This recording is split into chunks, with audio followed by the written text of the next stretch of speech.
Bom dia a todos e a todas, sejam bem-vindos a mais uma live do Yoga na Federal. A gente vai conversar com a Helena Rosenthal sobre a trajetória dela no yoga, sobre essa travessia da vida mundana, do Boga, até essas realizações através do yoga. Bom dia, Thaís.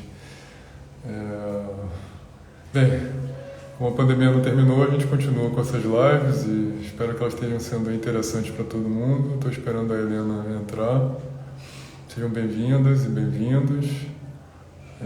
A pandemia ela trouxe muita dor, muita dificuldade, muito sofrimento, mas também mostrou para a gente essas formas novas de se conectar com a comunidade e com grandes praticantes, grandes professores, poder aprender mais com eles. E eu acho que em momentos complicados como que a gente está vivendo há mais de um ano e meio, é muito importante, né, ter essa conexão com professores e praticantes mais experientes. Então é um grande prazer ter esse espaço e poder conversar com esses excelentes professores e professoras, né?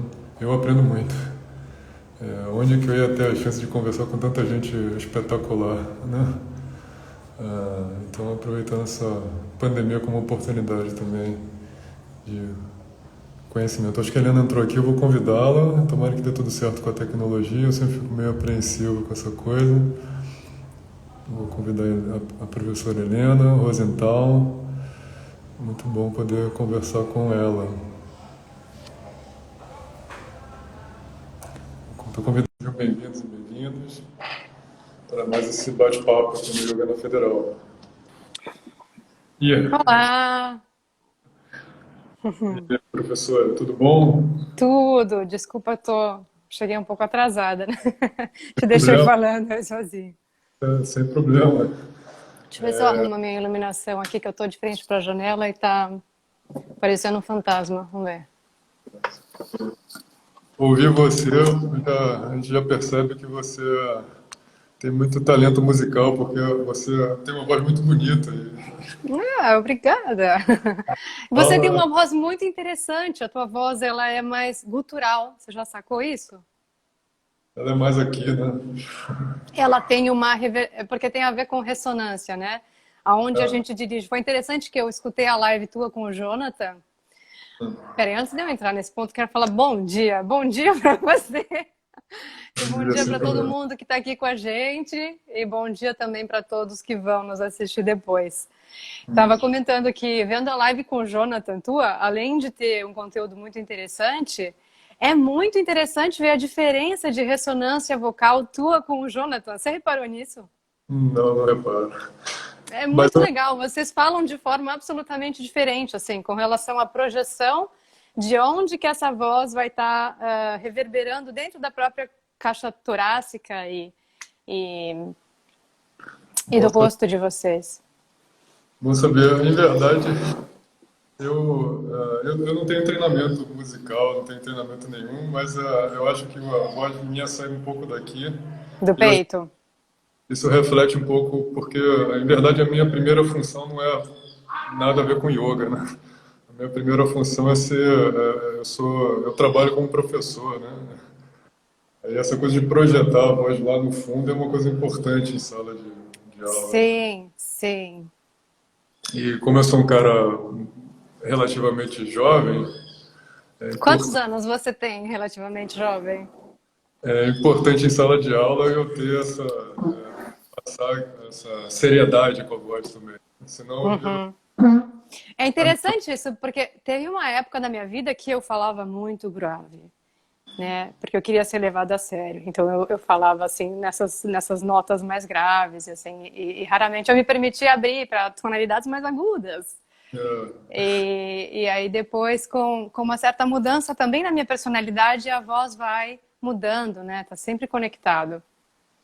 muito Olha, não interessante. consigo tirar essa cara de fantasma, a gente vai ter que ficar assim mesmo, Tá excelente, Helena. Tá excelente. tá? Tô vendo você bem, tô escutando bem. Tá E eu bom. não respondi a pergunta, eu tenho 37. Ah, legal, eu tenho 38. Somos relativamente jovens. Desde Ainda dá pra. 83. Tenho 38 anos. Olha só, eu queria, antes da gente mergulhar nesse papo, dizer que em mim houve uma pequena relutância só, né? Apesar de que eu achei muito interessante a gente poder falar sobre isso, quer dizer, a minha trajetória pessoal e contar um pouco de tanta transformação que é graças ao yoga, então que a gente possa, mais do que nada, entender isso como uma ode à prática, sabe?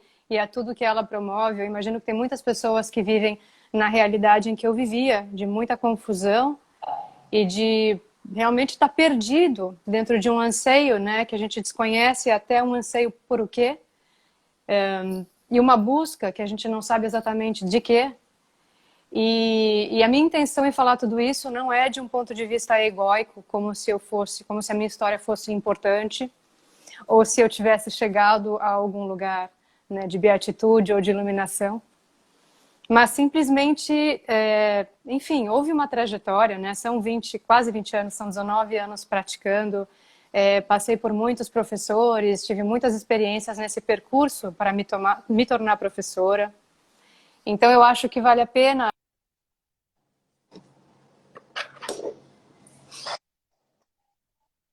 por situações como as que eu vivi, sabe? Então, eu peço licença para falar sobre a minha trajetória de uma forma assim bem humilde e ao mesmo tempo bem sincera, ou seja, sem muitos photoshops e sem me preocupar muito com uma formalidade, sabe? Muito bom, professora Helena. Veja, se sinta acolhida, se sinta com essa licença que você falou, né?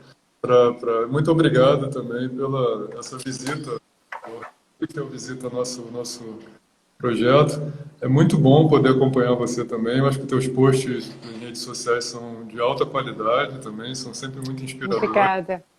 E também acompanhar você cantando é muito legal. Obrigada, que bom. Muito obrigado também pelas lives que você fez. Sempre que eu posso, eu tento indicar as lives. Assistam, gravadas no perfil da professora Helena, sobre, né, maternidade, Ashtanga. Ela fez uma série de entrevistas e papos super interessantes com grandes professoras praticantes de Ashtanga, sobre a maternidade, como lidar né, digamos, todas as demandas da prática com essa assim chamada sétima série. Sétima Né? série. E é muito legal que você mencione isso, sendo do sexo masculino, né? Porque uma das coisas que a gente comentou é a importância de que os homens, que em grande maioria são os professores de Ashtanga, né? Existem muitos professores de Ashtanga do sexo masculino, e que eles compreendam mais esse universo feminino cíclico, que é tão diferente do universo masculino, porque não é evidente, né? No universo masculino vocês também têm os ciclos, mas eles não são tão evidentes quanto para nós. E especialmente no período da gestação, são muitas mudanças. Então, quando, por exemplo, o próprio Sagar, né, ele fez um comentário que isso realmente o ajudou a ressignificar ou reinterpretar a forma de ensinar as mulheres até, ou de ser mais compassivo com tudo isso que a gente pode apresentar, que é bem distinto, né, da realidade masculina. Poxa, então muito obrigado mesmo por ter material, ter feito esses convites todos. É muito legal, como eu falei com o Jonathan na última semana, poder ouvir um pouco a pessoa que está organizando as lives, né? Porque às vezes você tem que organizar e ouvir o outro, mas a Helena é tão interessante também, seria muito legal. Não tem espaço para falar, é verdade. Eu te agradeço, então, aproveito essa introdução para te agradecer pelo excelente trabalho, e é um serviço mesmo que você faz à comunidade, dando espaço para todos esses praticantes se apresentarem, trocarem ideias, né? E é uma troca de conhecimento também muito grande, né? De experiência, então isso não só fortalece a nossa comunidade, mas unifica, né? Eu sinto que às vezes fica muito cada um no seu quadrado, fazendo a sua coisa, às vezes de uma forma até um pouco competitiva, um pouco agressiva, que também acontece infelizmente, e essas iniciativas como a tua são o que vai curando essas feridas também. Então acho muito legal o que você tem feito. É um misto, eu conto com o apoio aqui da minha companheira Rochelle, né, nesse projeto. É um misto de muita curiosidade e também de uma espécie de sensibilidade também para saber que, poxa, está muito difícil e sem a comunidade fica pior ainda, né? Acho que uma das coisas mais importantes que eu humildemente aprendi com o yoga é dar de volta para a comunidade, né? E respeitar e usar isso como uma espécie de plataforma de cura mesmo, né? Uhum. E eu acho Então, que para a gente chegar nesse lugar passa por uma certa vulnerabilidade também, sabe? Eu acho que essa é uma discussão que está bastante em voga agora, até com a própria Ashtanga Yoga and Beyond, lembra? Toda essa conferência que teve recente, do professor em um lugar menos de ídolo, menos de guru, no sentido vertical, e mais como a gente que está aqui dando suporte mutuamente, né? Se sustentando mutuamente para que todos possam deu uma paralisada aqui para encontrar. mim.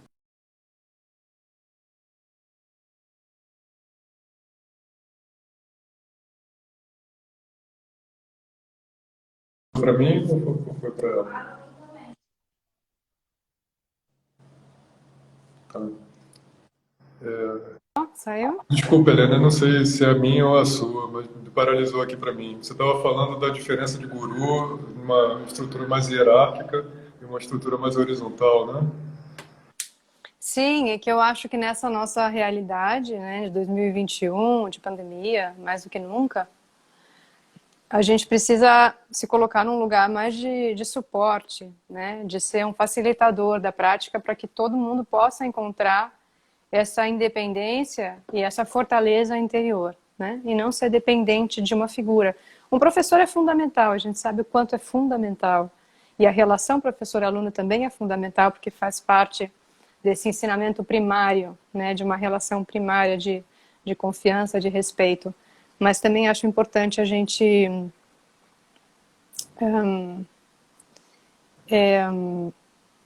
empoderar os nossos alunos para que eles eventualmente tenham, como o David Swenson falou, né, como o seu grande guru, a própria prática, a própria experiência de cada um. Olha, a pessoa diz que está normal agora. Acho que foi um problema com a minha internet que deu uma oscilada.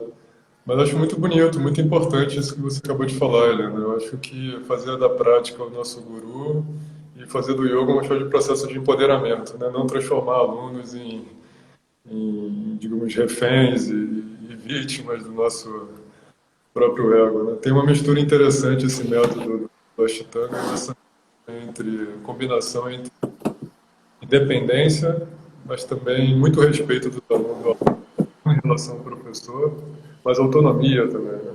Gerando autonomia para os alunos tomarem melhores decisões na vida. Exatamente. Pronto, fugi da luz fantasma.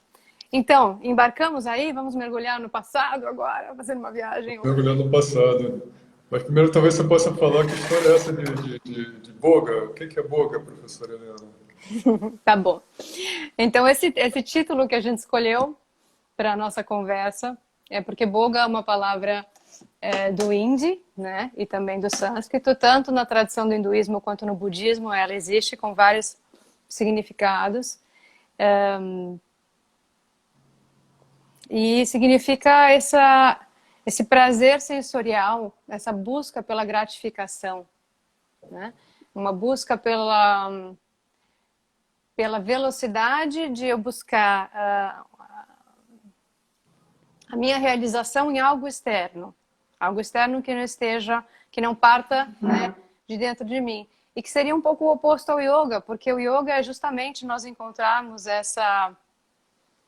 esse tesouro interno e esse pratyahara, onde os meus órgãos do sentido são purificados e retornam a mim mesma, né?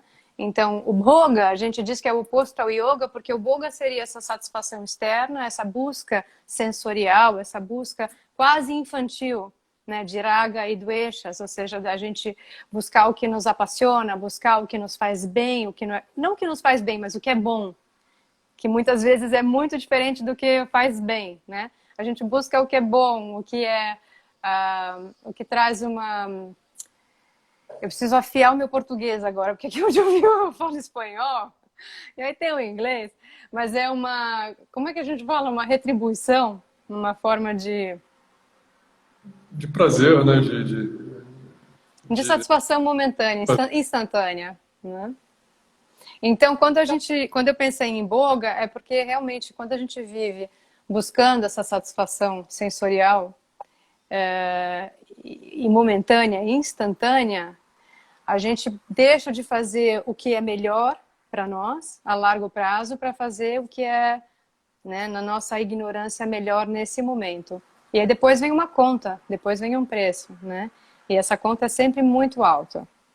Então, por exemplo, na época em que eu era muito maconheira, quando eu tinha ali os meus 16 anos, né? Eu achava que eu estava arrasando, que eu estava muito sensível, que eu estava captando muita coisa, né?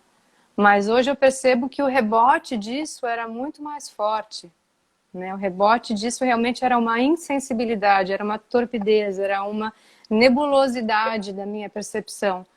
Então, enfim, é um pouco isso. Eu acho que o caminho de uma purificação em muitos níveis, física, orgânica, sensorial, mental, emocional. E no meu caminho pessoal isso foi muito visível, né? Foi muito visível como a prática trouxe essa limpeza, né? Eu estava pensando, por exemplo, tudo que podia dar errado na minha vida nessa época confusa da minha adolescência, eu digo adolescência ali dos 14 aos 18, 19, que foi quando eu comecei a praticar continuamente. Tudo que podia dar errado, dava errado. Sabe, eu era aquela pessoa que basicamente caiu o piano na cabeça, caía na minha, assim. E eu perdi a chave, e eu batia o carro, e eu era assaltada, e assim, o mundo era uma conspiração contra mim. Porque eu estava absolutamente desalinhada. Desalinhada do meu Dharma, desalinhada da verdade, desalinhada dos meus deveres, assim, como alma mesmo.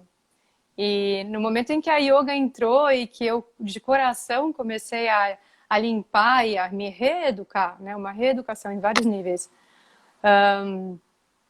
a coisa se transformou absolutamente. Uma pergunta, Helena. Muito obrigado também assim, pela coragem de falar sobre isso. E eu acho que é muito inspirador, de fato, a gente escutar sobre isso, porque às vezes em rede social, Instagram, coisa de yoga, se projeta muito essa coisa do bem-estar, né, da positividade, do sucesso, da performance, daquelas posturas belíssimas, e as coisas entrando muito bem e tal. E às vezes não tem nada a ver com isso, né? Tem muito suor, muita lágrima, muito trabalho interno, muito cair, levantar, tentar de novo, muitas vezes chateação, muitas vezes pensar em desistir, não estou aguentando, não é para mim, essas coisas desse vídeo. Então eu ouvi um pouco esse outro lado, digamos esse lado B. Acho que tem muito pouco de selfish, de egocêntrico, mas com essa boa motivação de inspirar as pessoas, acho muito bom, assim, né? E eu fico me perguntando, as palavras que você usou para captar agora, expressar um pouco a Helena de 20 anos atrás, tem a ver com confusão, tem a ver com uma espécie de turvidez, tem a ver também com. Você falou um pouco de limpeza também, desintoxicação, como se você estivesse intoxicada. Uhum. Qual é a relação disso porque essas palavras elas são interessantes, elas podem. Intoxicação pode ser tanto uma intoxicação mental, como também pode ser uma intoxicação do corpo, né? Uhum. E emocional também, energética. Emocional, do corpo, energética. Como é que Uhum. estão essas coisas para você antes? E isso também se refletia também no seu corpo e, digamos, na sua saúde, né, há 20 anos? Você tinha clareza que essas coisas estavam juntas, elas eram separadas, não tinha nada a ver uma coisa com a outra? Eu diria que eu tinha uma intuição de que elas estavam conectadas, né? Mas hoje, pelo conhecimento que eu adquiri, especialmente não só da minha vivência, mas do Ayurveda, eu entendo tudo isso como integral, como algo, como um sistema integral. Por exemplo, para o Ayurveda, a toxina é tudo aquilo que não é digerido no nosso corpo, tudo aquilo que a gente não é capaz de absorver, né? E recebe o nome de ama. Então, pode ser um alimento que eu comi em demasiada quantidade, ou que um alimento que já estava passado, um alimento que não foi adequado para a minha constituição, que eu comi na hora errada, então eu não tinha muito fogo digestivo, meu corpo não foi capaz de quebrar as partículas e absorver. Um alimento de má qualidade, mas também pode ser uma emoção, né? Emoções que nos traumatizam, emoções que nós não somos capazes de de suavizá-las e de fluir, né? Porque as emoções, elas precisam fluir. Você sente raiva, todos sentimos raiva. O problema é quando aquilo é suprimido e a gente não encontra uma vazão ou não encontra nenhum reconhecimento de que essa raiva existe, sabe? Existe uma supressão. E tudo que é suprimido, de alguma forma, vai voltar, né? Em algum momento, quando a gente está mais despercebido. Então, existe uma intoxicação sensorial, quando a gente vive num ambiente muito barulhento. Por exemplo, eu fico sempre imaginando essas pessoas que trabalham em shopping center, sabe? Que almoçam na praça de alimentação do shopping center todos os dias. Não tem, assim, uma imagem mais emblemática do que é uma saturação sensorial, né? A coisa é ar-condicionado, é uma barulheira, é uma comida artificial, geralmente, né? Feita por uma pessoa externa que não tem nenhum afeto por você. Então a gente vai se saturando, se sobrecarregando em muitos níveis, especialmente no meu caso que abusei das drogas intensamente, por um período curto, mas intensamente. Então tudo isso, quando eu comecei a praticar, vinha à tona em crises de choro. Eu chorava muito quando eu comecei a praticar Ashtanga, assim, eu chorava muito. E eram coisas que eu não tinha entrado em contato no momento em que elas aconteceram, né? E foram crises maravilhosas, assim, eu sentia que, né, às vezes você não precisa entender. Às vezes eu vejo alunos meus que começam a chorar e querem entender, eu não sei porque eu estou chorando. Eu falo, não importa. Sente o que você está sentindo, né? Acolha o que você está sentindo, eu não estou aqui para te julgar. Esse é um ambiente protegido.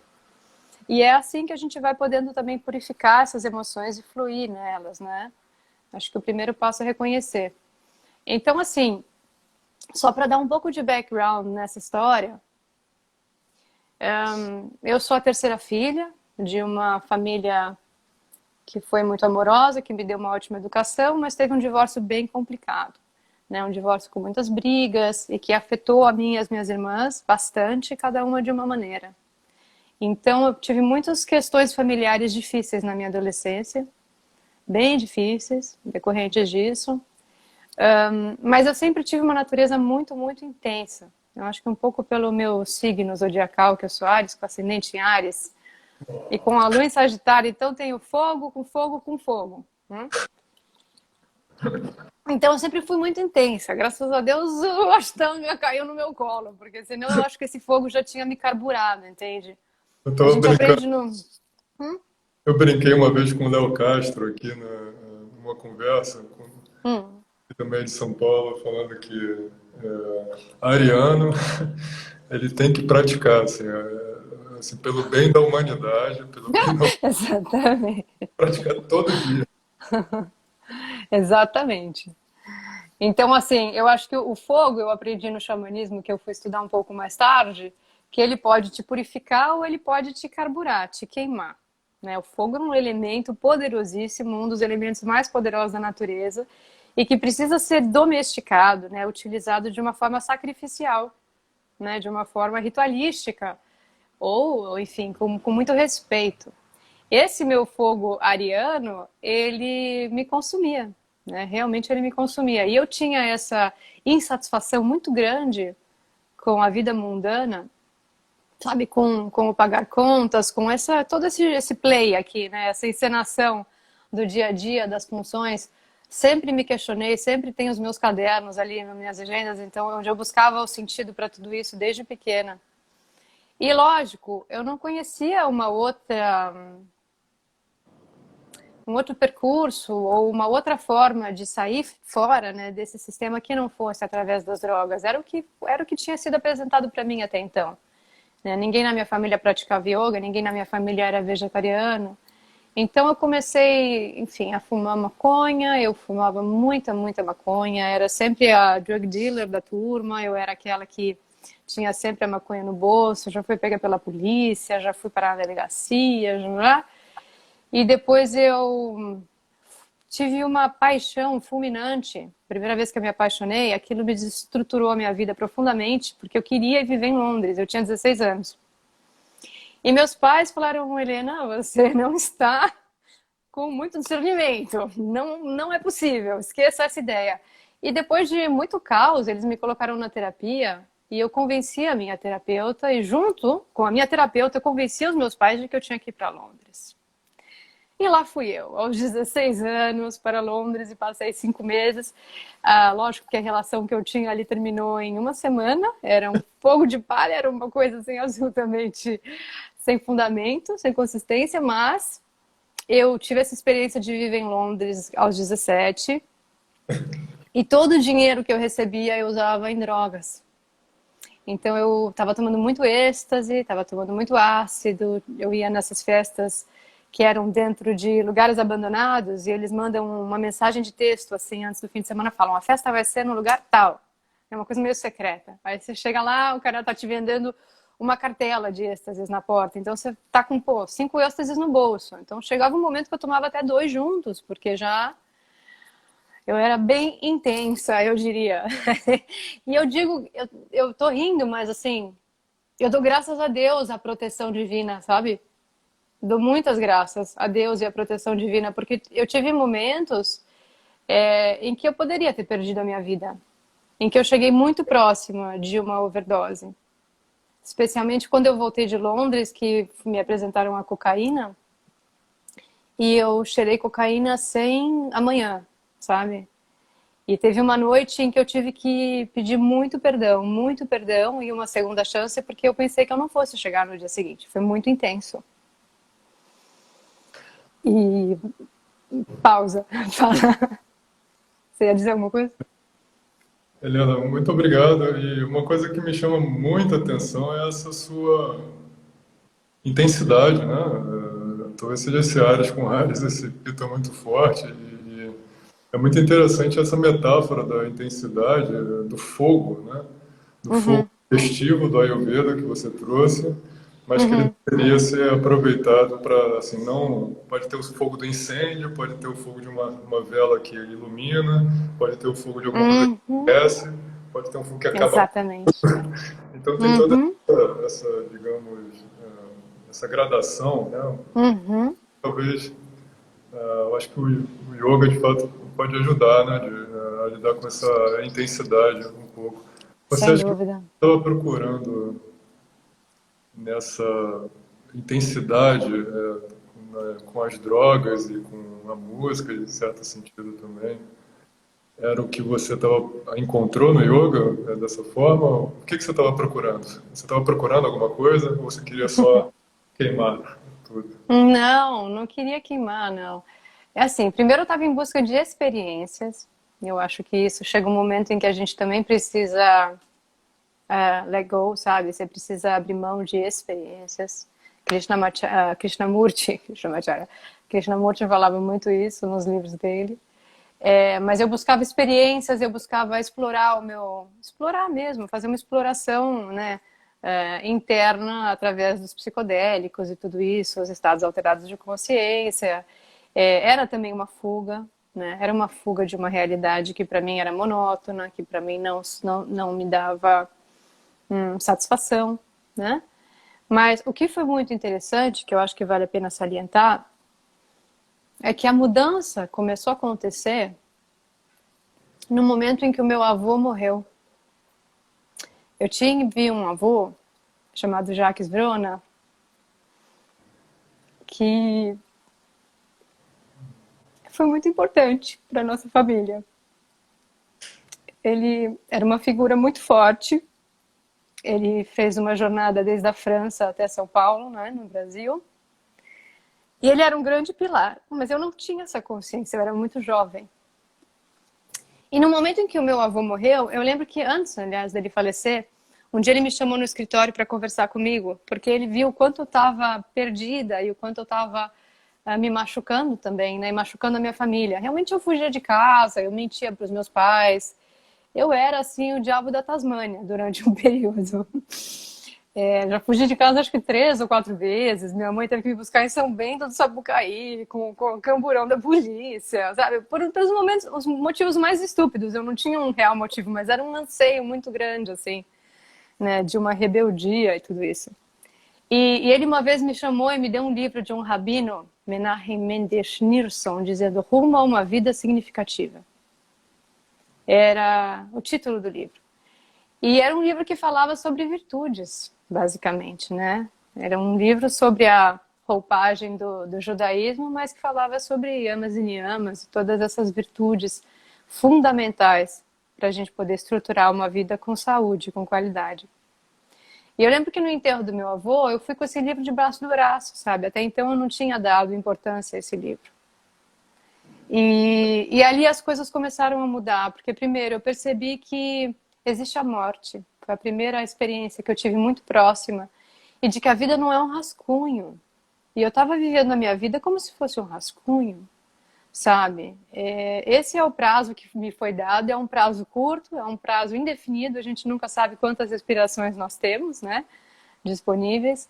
E eu precisava ser um bom exemplo, sabe? Me deu um pouco essa consciência de ser uma portadora de uma geração, sabe? O meu avô deixou 3 netas, eu era a neta mais nova, eu era uma portadora de uma geração e eu queria ser um bom exemplo, eu queria ser um motivo de orgulho também para o meu avô. E no momento que meu avô deixou de existir, fisicamente, ele se tornou onipresente, né? Ele passou a estar em todos os lugares. Então era como se eu pudesse agora carregar o meu avô a cada momento e ele estivesse observando todos os meus atos, assim. Então foi uma grande mudança, esse encontro com a morte, de poder valorizar a vida, honrar a vida e repensar os meus caminhos. A partir daí eu conheci o Reiki, eu fiz um curso de iniciação em Reiki, eu me lembro que eu tinha um piercing na língua e na própria sessão do Reiki, assim, me veio um insight que eu falei, uau, isso não deveria estar aqui. Eu tirei, entreguei para minha mestra de Reiki e falei, ó, pode jogar no lixo, eu não quero mais, sabe?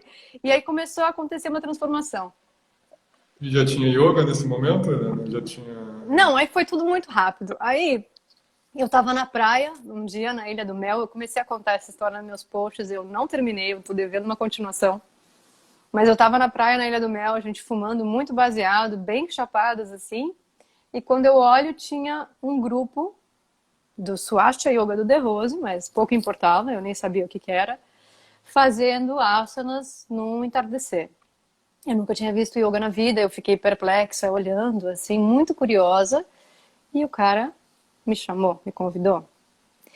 Eu olhei para minhas amigas e falei, vamos, vamos. E elas, não, imagina, o que eu vou fazer aí? Vai você. E fui sozinha, comecei a praticar. E realmente foi um momento de eternidade. Foi um momento onde tudo parou, todos os vrites pararam e eu me senti em paz, me senti em comunhão com todo aquele cenário, com aquelas pessoas, com o oceano, com a areia, com os pássaros, sabe? Realmente a música tocou de uma forma harmônica, talvez pela primeira vez. E eu falei, uau, quando vocês vão estar aqui de novo, né? Como que é isso? O que está acontecendo? Ele falou, olha, estamos aqui durante nessas férias, era um feriado, todo dia no nascer do sol e no pôr do sol. E eu falei para minhas amigas de noite, então, gente, amanhã vamos acordar cedo e vamos lá para a gente poder fazer yoga. E ela falou, imagina, essa hora a gente vai estar chegando da balada, não é? E aí eu fui, né? Eu fui, pratiquei de novo, voltei. Cheguei em São Paulo e descobri que a academia onde eu detestava e frequentava tinha yoga também. Eles ofereciam yoga, só que era às 6h30 da manhã, que começava a aula, das 6h30 às 8h. E eu falei, bom, então eu não tenho alternativa. Eu morava com a minha mãe, né? Eu tinha 18 anos. Eu falei, então eu vou ter que começar a acordar cedo para ir nessa yoga. Então eu comecei a acordar às 5h30. Ia até o clube fazer yoga 2 vezes por semana. Só que era no esquema academia, ou seja, tinham espelhos, era Swastika Yoga. Enfim, a prática do Swastika Yoga, ela é boa, é uma prática de asanas e tal, e eles têm toda a estrutura. O problema é o McDonald's que está por trás disso, o Mac Yoga que está por trás disso, e a corrupção do grande mestre. Mas tudo bem.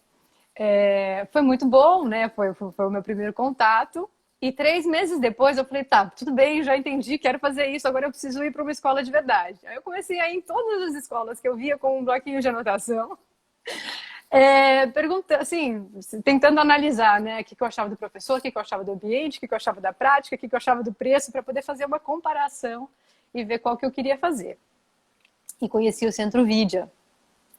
Então, eu conheci o Cristóvão, né? foi, assim, uma prática muito, muito intensa. Ali era aquele ambiente fechado que caía as gotas de suor do teto da sala, sabe? Eles praticam com um Ujjayi fortíssimo, com um corpo muito, muito tenso, né? Porque tem esse excesso de força e de tapas, assim.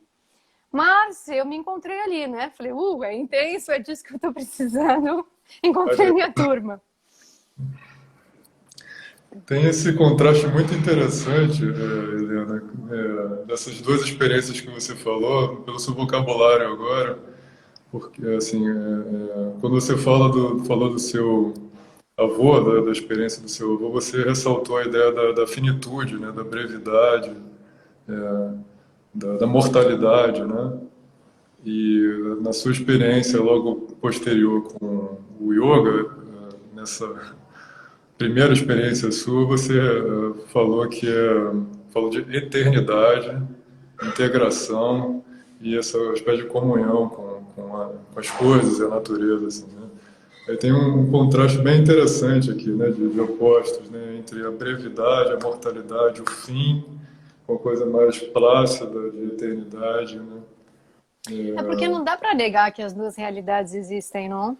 Ou seja, esse corpo é finito, essa experiência que eu tenho através desse veículo que me foi emprestado é finito. Então eu tenho um determinado número de respirações para realizar uma determinada tarefa, que no meu entendimento é o desenvolvimento da alma, né? O desenvolvimento a alma em si, se a gente vai pensar na alma, ela é perfeita. Ela não necessita de aperfeiçoamentos ou de desenvolvimentos, né?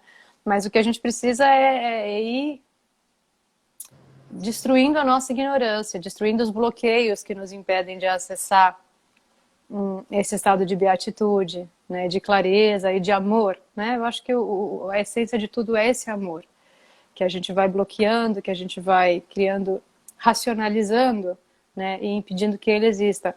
Então, não dá para negar que existe uma realidade finita e que existe uma realidade material da existência, mas que, como a gente que é praticante de yoga sabe, né, a alma vai reencarnando, né? Acreditamos nisso, nem todos, não é uma obrigação, mas faz parte desse sistema hinduísta de acreditar que a alma reencarna e passa por uma série, por milhares de experiências, de vivências, para que ela vá encontrando esse moksha, né? Essa libertação.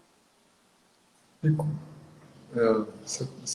sei, às vezes eu acho que congela, mas não congelou não. Isso não é interessante, Helena, assim, em certo sentido, parece que essa ida da finitude e da brevidade para a discussão sobre eternidade e tal, parece que também cobre, a um certo ponto, o próprio tema da live que você sugeriu, do Boga ao Yoga, né?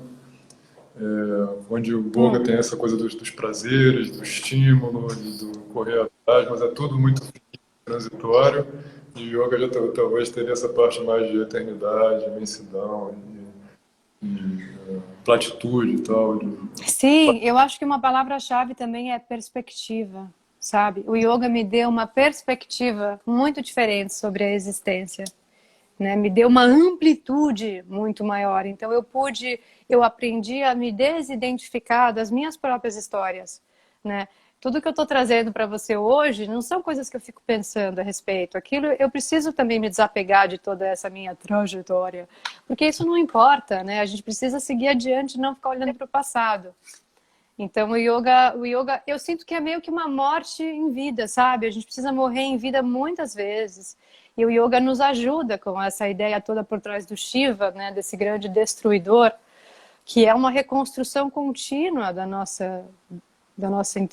nosso ser, do nosso entendimento, e cada dia é um renascimento, é uma oportunidade nova, uma oportunidade para renascer, né? Como se a cada prática eu quisesse morrer um pouquinho ali.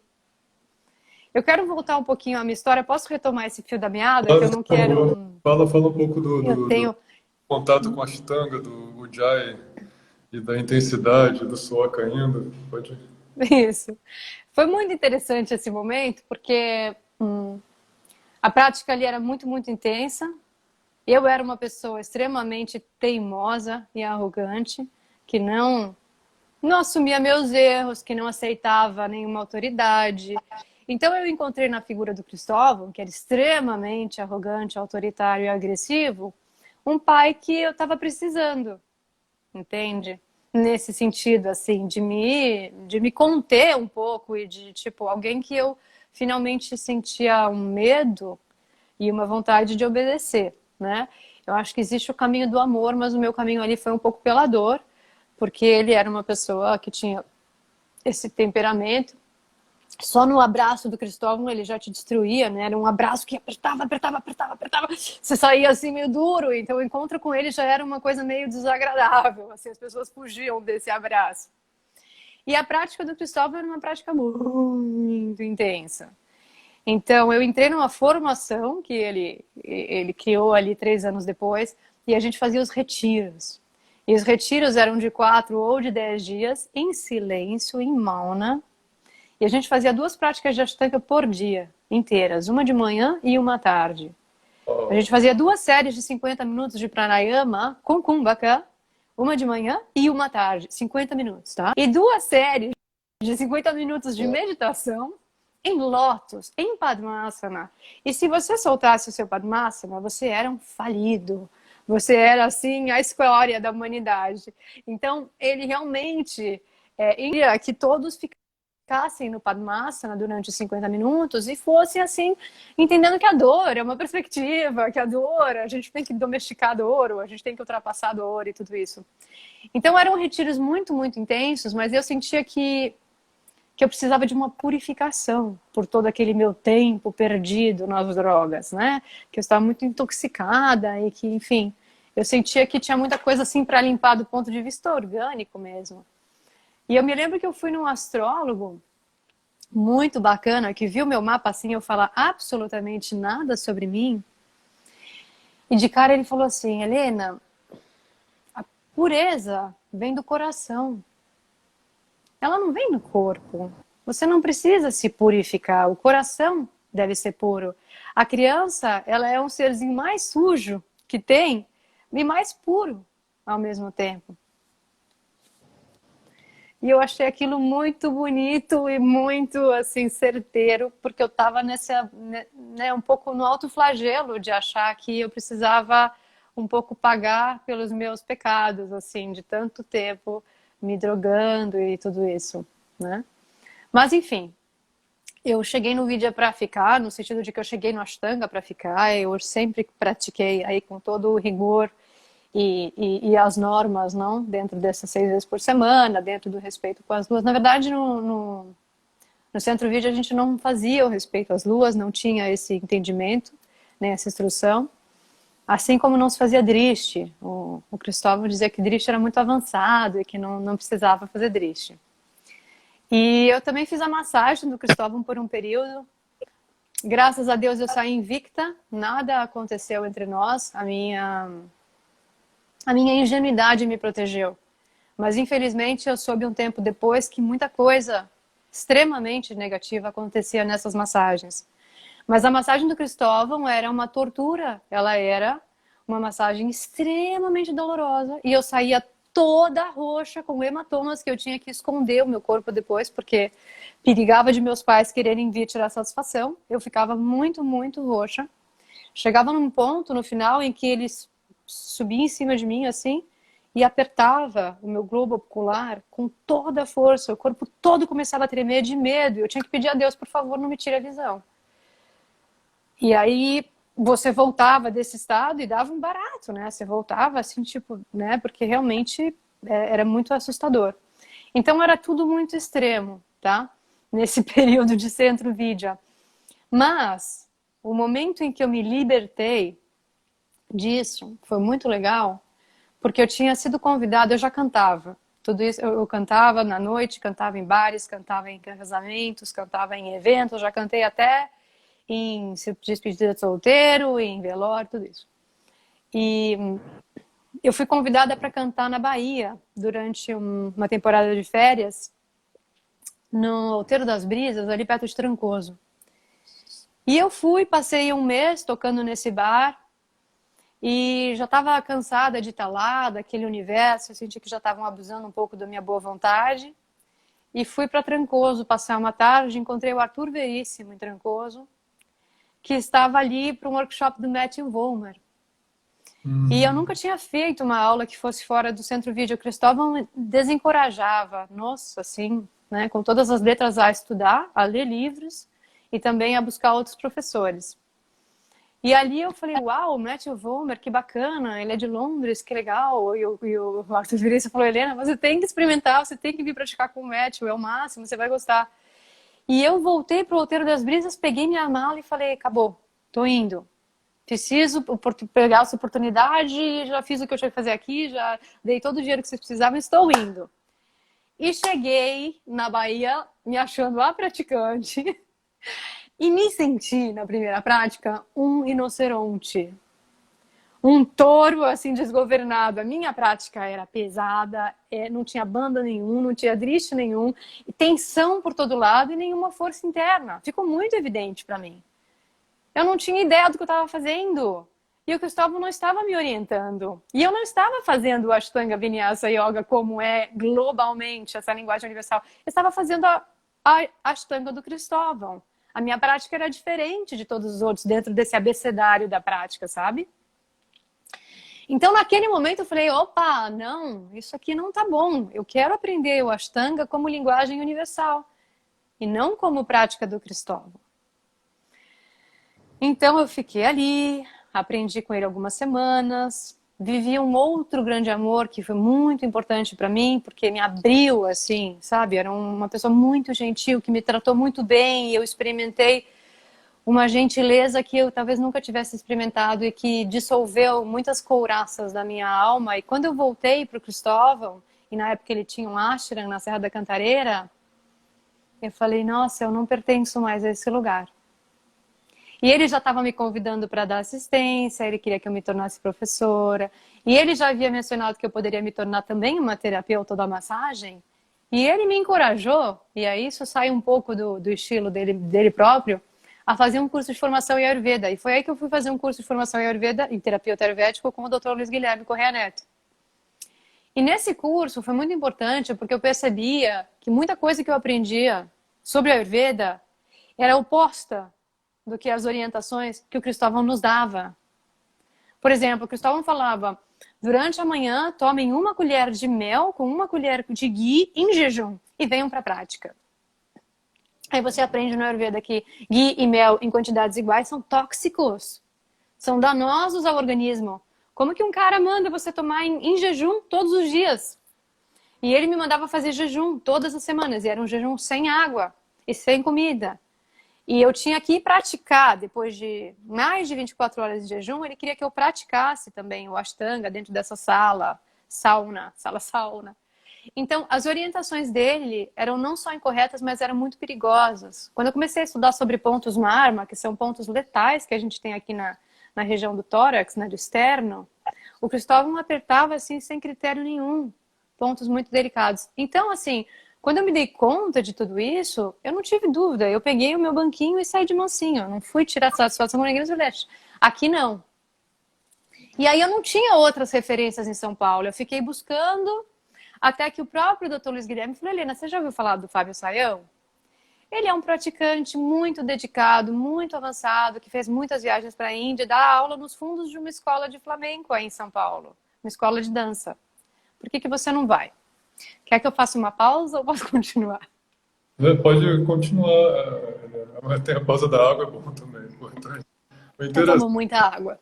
interessante é que você saiu de uma espécie de estrutura abusiva das drogas para entrar em uma outra estrutura abusiva também, agora no meio do yoga, né? Desse estilo do Ashtanga, né? É porque tinha toda essa intensidade. Desculpa, Ana Luísa, eu não entendi o que você quis dizer com a sua pergunta que passou por aqui. O mestre do vivo? Bom, quando eu encontrei o Fábio Sayão, foi muito bom, porque eu encontrei um verdadeiro praticante, né? Uma pessoa muito correta, muito dedicada. Estava fazendo a 4ª série, já ia para mais por muitos anos. E também muito, assim, low profile, sabe? Era um cara que estava ali fazendo o trabalho pequenininho dele, muito, muito dedicado na prática dele. E, e o único percalço da história foi que eu me apaixonei perdidamente pelo Fábio. E aí começou a ficar complicado, porque ele vinha me ajustar, e aí eu falava, ai, dá mais um ajuste aqui, não sai tão rápido, deixa eu ficar mais umas respirações, né? Porque começou a surgir algo mais ali, e eu sentia que era recíproco. Ele era muito tímido, e ele começava a ficar muito nervoso quando eu estava perto dele, e daí foi ficando estranho, e eu falei, não, isso aqui não está dando certo, eu vou ter que sair dessa escola. Não vai funcionar. Mas antes de eu sair dessa escola, eu vou convidar ele para ir na feira orgânica. Aí eu falei, Fábio, vamos lá. Ah, não. Aí ele deu uma desculpa, mas eu senti que foi muito mal feita a desculpa, ele ficou nervoso.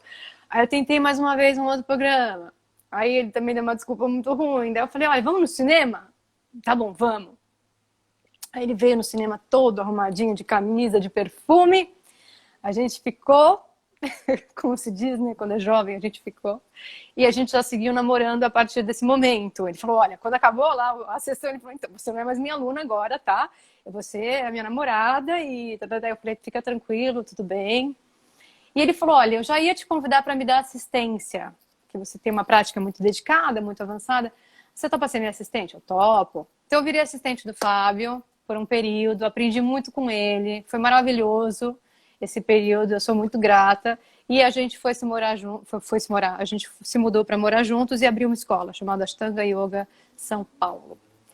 E nós ensinamos por um tempo, eu fiz a minha primeira viagem para a Índia com o Fábio e também para... Obrigada, Maria Jesus. Para ensinar, para aprender a Ayurveda num intensivo ali em Kannur, né, onde eu pude vivenciar todas as técnicas assim do Abhyanga, do Shirodhara, de todas as terapias ayurvédicas com os indianos. Tive que vender meu carro, né, nessa época ainda é muito caro, né, ir para a Índia desde o Brasil é uma viagem que é muito, muito custosa. Mas nessa época ainda menos pessoas iam, então foi tudo feito com muito sacrifício. Mas você vê, de repente a minha vida se converteu absolutamente para isso. E foi ficando muito difícil conciliar esse lado da música com o lado da yoga. Porque eu queria acordar às 6 para fazer a minha prática às 7. Mas eu estava numa banda de casamento que as festas terminavam às 4 ou terminavam às 5, né? Eu cantava numa banda de casamento grandona, judaica, com 11 pessoas. E eu me lembro que na minha segunda viagem para a Índia, eu falei para o pessoal da banda, gente, eu vou ter que viajar por 1 mês e meio, tá bom? Vocês seguram a onda aí, né? E aí eu fui viajar e quando eu voltei, ele falou, olha, Helena, diante da sua ausência, tivemos que fazer teste com algumas outras cantoras e encontramos um outro perfil, e aí colocaram uma negona maravilhosa, Black Power, e eu perdi o meu espaço. Mas foi um empurrãozinho que eu precisava para já, então, sabe, me dedicar à escola e começar a ter uma rotina de verdade, assim, mais saudável, mais sátrica e unificar tudo isso da Ayurveda. Pois uma coisa interessante, Helena, que eu estava pensando aqui também, você acha que, de certa maneira, foi necessário para você ter afundado o pé no Boga para encontrar o yoga ou iria encontrar em algum momento o yoga?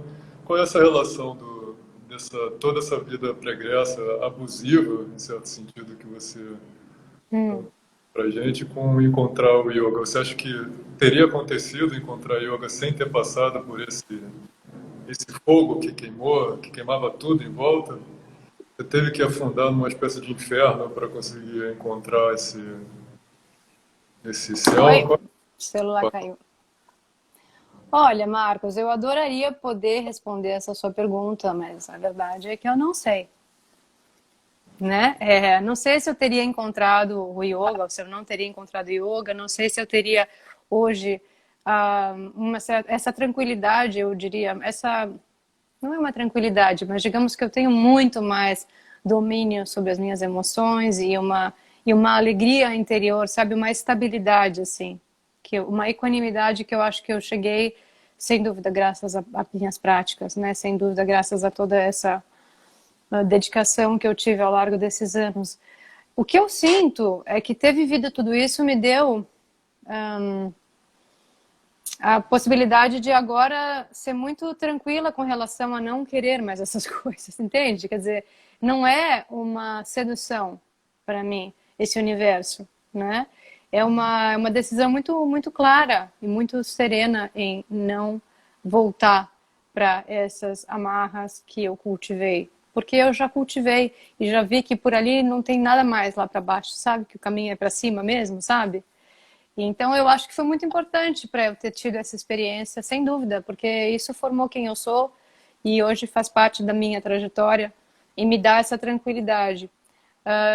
Mas eu acho que existe o caminho da dor, existe o caminho do amor. Tem pessoas que não precisam passar por isso, tem pessoas que conseguem transcender e ascender, talvez já fizeram um trabalho pesado nas vidas passadas, sabe? Já chegam aqui sem precisar passar por tantas provações. Porque tem gente que vem aqui em situações muito desfavoráveis mesmo, né? E é muito angustiante a gente pensar, puxa, por que essa pessoa ela é tão privada de necessidades básicas? Por que uma pessoa nasce em um ambiente de fome, em um ambiente de miséria? É muito difícil lidar com isso.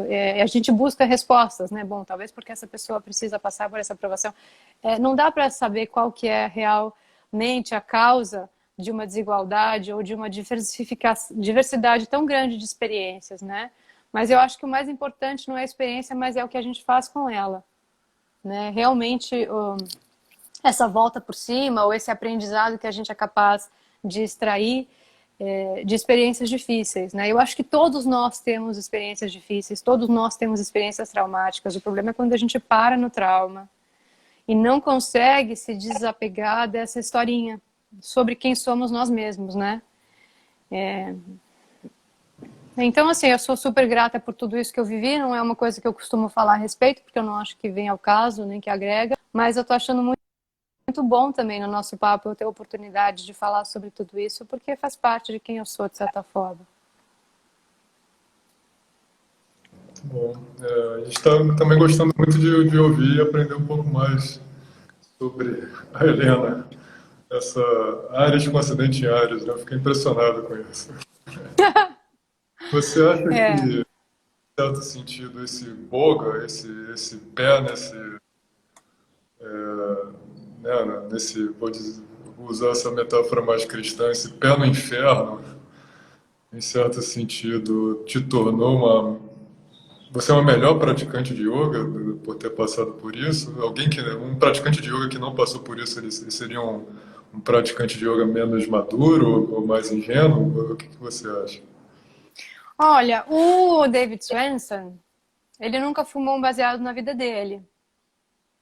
Ele é um praticante muito maduro, no meu entendimento, né? Eu já não só o acompanho, mas também já fiz workshops presenciais com ele quando eu vivi em Londres e para mim ele é uma grande referência, é uma pessoa linda, muito feliz e muito iluminado, né, na forma como ele se coloca, com muita clareza mental.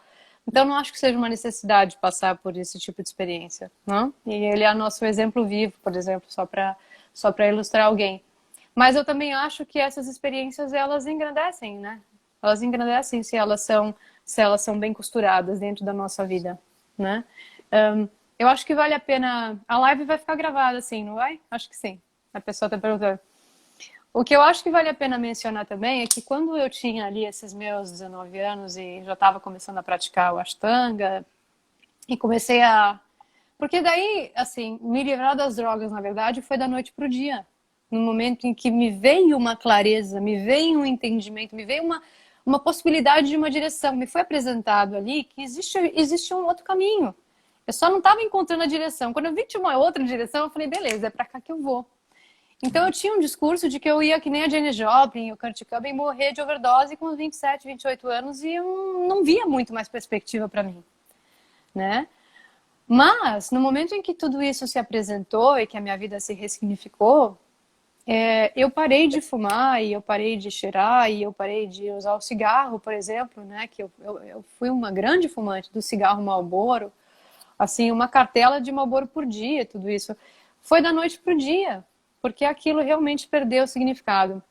Mas eu preciso dizer também que tive uma experiência e que eu acho que pode ser muito valiosa para quem precisa transcender algumas limitações, que foi o ayahuasca, né? Eu conheci o ayahuasca quando eu tinha 19 anos e eu me lembro que nesse ritual maravilhoso que eu participei, tinha o momento do fogo destruidor, o fogo destruidor dos vícios. E o professor do xamanismo, ele falava, agora aqueles que forem viciados em tabaco, podem aqui se apresentar diante do fogo destruidor e entregar um a um o seu vício para se libertar daquilo que te aprisiona, porque vício não é de Deus. E o homem precisa ser livre. E eu fui com o meu cigarro e eu fui colocando um a um ali na fogueira sagrada. E foi um ritual muito bonito, um marco muito bonito. E esses rituais de ayahuasca, na verdade, eu não tinha a menor maturidade para participar. Era muito, muito forte para mim. Eu via muita coisa, mas eu via a minha sombra com muita clareza. Eu via todas aquelas sujeiras que eu ia colocando por baixo do tapete durante esses meus anos de existência. Eu vi o meu ego, que era um monstro. Eu vi toda a maldade do mundo dentro de mim mesma. Eu percebi que tudo que existe fora, existe dentro também. Então, eu precisei de bastante tempo para processar tudo isso, sabe? E para conseguir também alinhar o meu corpo para poder dar conta de downloadar todas essas informações que a ayahuasca estava me enviando. Então, depois que eu conheci a ayahuasca, esses estados alterados de consciência que eu tinha, por exemplo, a forma como eu lidava com a maconha, a forma como eu lidava com a cocaína, e eu estou colocando tudo no mesmo caldeirão, porque assim, são substâncias sagradas, né? A cocaína, a folha de coca, ela é um elemento sagrado da cultura tradicional peruana, dos incas, né? E ela tem propriedades medicinais e ela pode te trazer uma conexão e uma clareza muito grande, mas usada dentro de um contexto com determinado propósito. E na minha percepção hoje, a maconha é a mesma forma, né? A Santa Maria, ela é uma erva sagrada, os indígenas utilizavam assim com um período super largo, com uma grande pausa entre um uso e o outro, e com um propósito muito claro de expansão da consciência. Então eu sentia que eu estava usando essa substância sem o menor respeito, sem o menor respeito, sem o menor respeito. E que eu não tinha o direito de abusar ou de usar essas circunstâncias para aplacar um tédio, sabe? Porque eu era incapaz de sentir satisfação pelo simples fato de existir. Então foi tudo isso que me levou a deixar as drogas assim de uma forma muito rápida e eficaz, sem olhar para trás. E eu também deixei a ayahuasca, porque daí eu falei, não, peraí, isso aqui é um atalho. Agora eu preciso fazer o meu percurso para chegar nesses pontos de entendimento através do meu esforço e do meu empenho. E me deu esse insight de que era a partir do Ashtanga Yoga. No meu caso, teve um ritual que me vinha muito a ideia de uma pista de Cooper.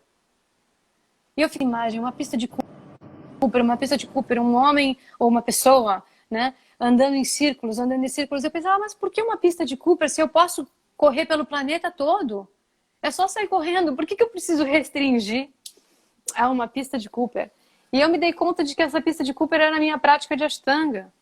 Eu poderia fazer milhões de asanas, mas eu também poderia fazer um número reduzido de asanas e com muita repetição, e conter toda essa minha fúria, né, que eu tinha, esses ímpetos, esses anseios, e poder transcender esse fogo que a gente já falou anteriormente, né, do fogo destruidor para um fogo que cura, para um fogo que constrói, para um fogo que purifica.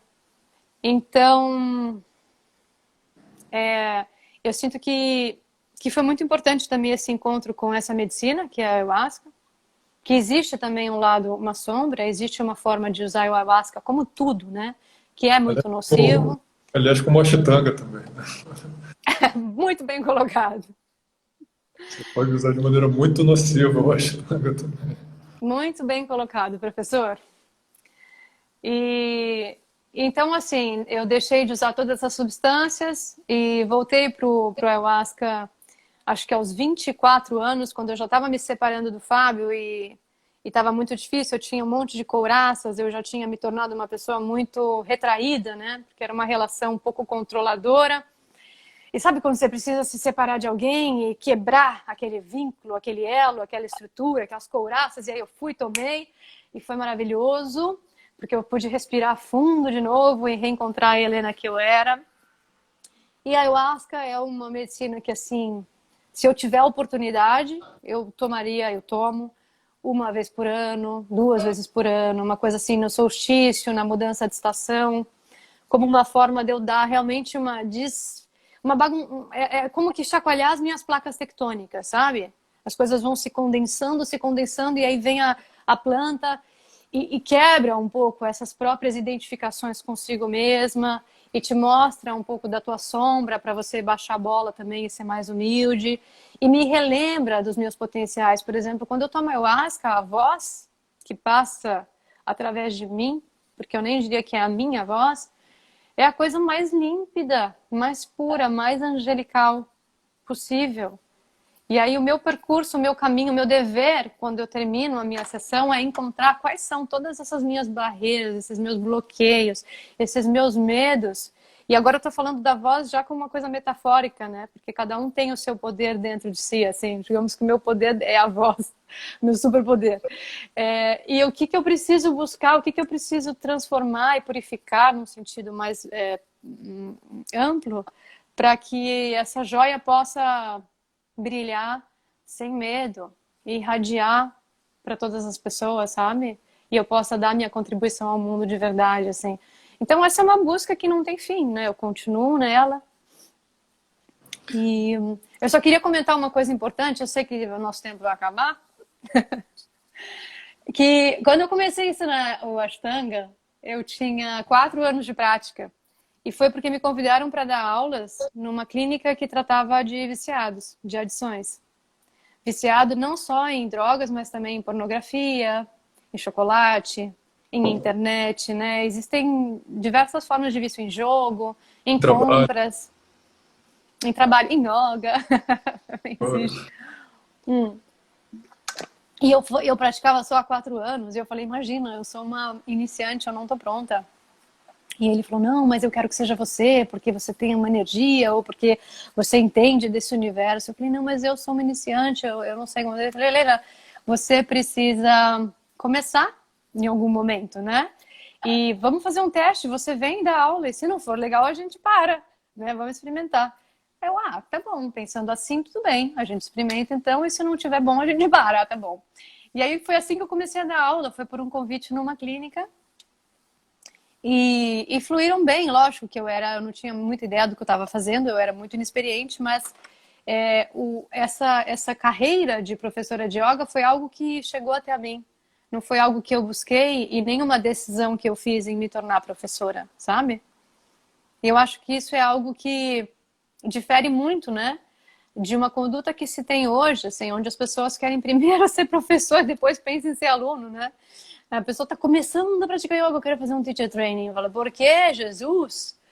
Vai fazer a sua prática por um largo tempo, seja aluno. Essa energia precisa ir para você primeiro, né? Tem que ter muita transformação interna antes da gente poder levar um pouco de clareza e de discernimento, de força para os outros, não?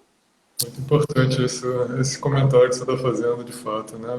Primeiro a gente tem que cuidar direitinho, né? Contar com das confusões desses brites todos, para não se machucar, para também depois poder cuidar de outras pessoas, né? Eu acho que esse seria um ótimo tema para uma segunda live com a Helena, hein, Helena? Tem que pegar essa segunda parte que a gente não conseguiu falar hoje de se tornar professora, ir para Mysore. As suas histórias de Mysore também devem ser muito interessantes. E talvez dessa também saída de novo do país, para esse breaking through de novo seu para outro país. É verdade, acho que fica um papo para outra vez, mas também foi muito interessante como esse convite para ensinar em Londres surgiu. E foi um momento em que eu já tinha o meu próprio shala, o Ashtanga Pitanga, que foi uma casa divina, assim, que eu fiz com muito carinho. Os professores, os meus alunos tinham uma chave da casa, eles entravam, era um espaço assim muito comunitário também, eu vivia lá. E eu acabei vendendo tudo que eu tinha, desde a garrafa térmica até o carro, até o sofá, até tudo,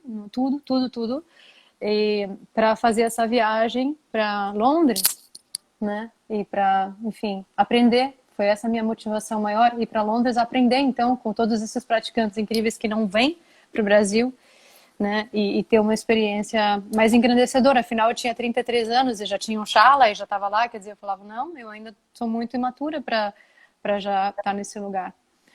Eu quero fazer uma correção à minha fala no início, porque eu estava pensando muito em Dharma quando a gente começou a nossa conversa.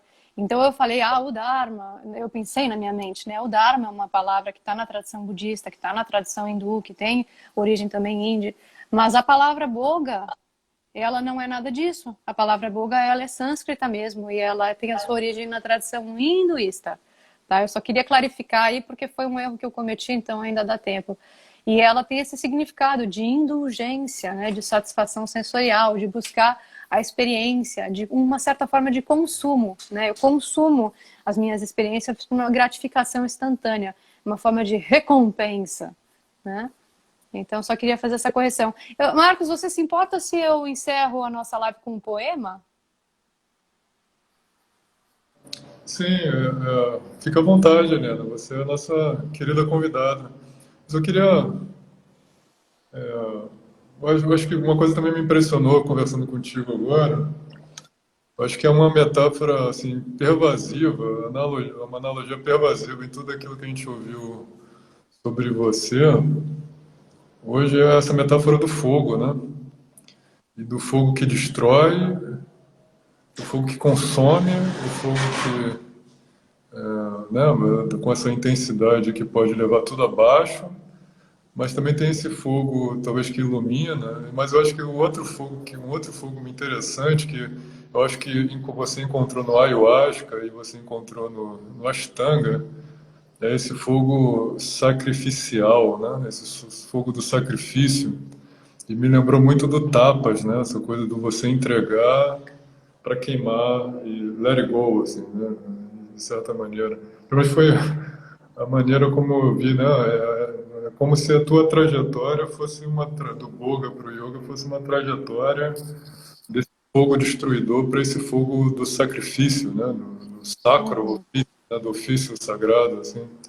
Uhum. Sim, é que tem muito a ver com devoção, né? Porque eu acho que o que eu descobri também ao longo desse percurso foi uma devoção muito grande pela vida, pela existência em si e uma valorização muito grande da oportunidade de estarmos aqui e das coisas mais simples, né? Da natureza, do nosso próprio corpo, de respirar, de um alimento sátrico, de uma música maravilhosa, pelo amor de Deus, não tem nada melhor.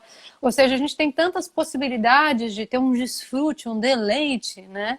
Mas é nossa obrigação também contribuir para essa harmonia, trazer mais harmonia, né? Trazer os nossos talentos e os nossos dons a serviço de todos os seres. Então, quando eu faço a minha prática, também é uma forma de, de agradecer, sabe? De agradecer a própria oportunidade de estarmos aqui. E tem um texto muito lindo que, por acaso, eu postei hoje no meu Instagram, de um professor chamado Igor, português. Eu tirei esse texto, eu transcrevi de um vídeo que ele tem muito lindo. Então tá lá no meu Insta, em que ele fala: eu pratico yoga também para perdoar-me por não ser tudo aquilo que eu gostaria de ser. Muito bom. Muito bom. Bom, eu vou terminar aqui lendo um pouquinho de um poema escrito pelo professor Hermógenes, tá? Sim. Professor Hermógenes, que não está mais conosco, mas que foi um dos grandes yogis brasileiros, que deixou uma contribuição maravilhosa, tem livros escritos de poesia que valem muito a pena e que ensinam muito sobre a essência das práticas. Ele era um grande Bhakti Yoga também, ele tinha uma devoção muito grande. E esse texto diz o seguinte: o que tem o yoga com tudo isso? Yoga é exatamente a viagem dos que, intoxicados de divertimento, acordados pelas abençoadas pancadas das vicissitudes, saudosos da casa do Pai, já decisivamente convertidos, se tornaram aspirantes ao eterno. Yoga é o caminho e o caminhar que conduzem a Deus. Você, ainda estranhando, poderia perguntar: como pode uma ginástica fazer tanto? Ginástica? Nenhuma ginástica só é yoga. Há uma ginástica muito inteligente chamada Hatha Yoga, que ajuda o caminhante, dando-lhe adequadas condições físicas e mentais para que vença as obstruções e as fadigas do caminhar. Mas é apenas um aspecto particular de todo um sistema que alquimicamente conduz a alma a Deus. É natural que você ainda tenha uma indagação a fazer. Yoga é religião? É religação. Sim, religação da alma individual com a alma universal, que seria o Atma com o Paramatma. Do homem finito com o homem infinito. Do homem imperfeito com a perfeição. Do faminto com o pão. Do sedento com a água pura. Do alienado com o reino. Yoga é a aproximação do que está longe. Junção do fragmento desperto. Reintegração do que se vê desintegrado. Por isso, yoga é redenção. Yoga é a vitória sobre as trevas. É iluminação. Yoga é o rompimento dos grilhões, dos condicionamentos e dependências. Yoga é libertação. É o reencontro com o ser verdade, Satya. É deslumbramento e ao alcance da consciência total. É a fruição da bem-aventurança. É divinização. Yoga é esforço, ação e vitória. É o partir, o caminhar e o chegar. É esclarecer-se. É servir. É amar, é esclarecer-se, servir e amar até atingir a ansiada casa, até o eterno. Enquanto prática, yoga é o método. Enquanto sumir-se e consumir-se em Deus, yoga é a meta. Yogin é aquele que, tendo despertado, visto a impermanência e a falência dos valores mundanos, está a caminho, pagando o preço dos desafios, das fadigas, das quedas, de todos os sacrifícios, mas sempre avançando, sempre querendo chegar. Salve, professor Hermógenes. Muito bom. Muito obrigado, professora Helena, pelo esse papo super honesto, super sincero, super interessante, inspirador. E me permita falar que provavelmente o seu avô ia ficar muito contente, muito feliz com as realizações que você está tendo e também com as realizações que você está ajudando outras pessoas a terem e plenamente satisfeito com a vida significativa que você está vivendo agora e ao se conectar e ajudar tanta gente também. Obrigada, Marcos, muito obrigada. Obrigada a todos pela presença. Se vocês que estão assistindo gostaram, compartilhem. Eu acho que a gente precisa de mais espaços de vulnerabilidade, de abertura, né, para que a gente possa aprofundar um pouco mais do que é o verdadeiro significado do yoga nas nossas vidas, para além do tapetinho, para além da performance dos asanas, para além de toda essa vaidade louca que tem proliferado no yoga. Então eu te agradeço muito, Marcos, a oportunidade, o trabalho lindo que você está fazendo. E que a gente possa se encontrar pessoalmente aí no futuro. Obrigado, professor. Uma pessoa perguntou como eu acho esse poema. Postarei, me aguardem. Amanhã eu coloco no meu Instagram para vocês poderem ver, tá bom? Depois a gente marca um segundo round aí, uma segunda etapa dessa trajetória, dessa travessia bonita sua. Vamos, a gente faz a continuação. Então, um grande abraço a todos. Obrigada. Valeu. Bom dia, galera.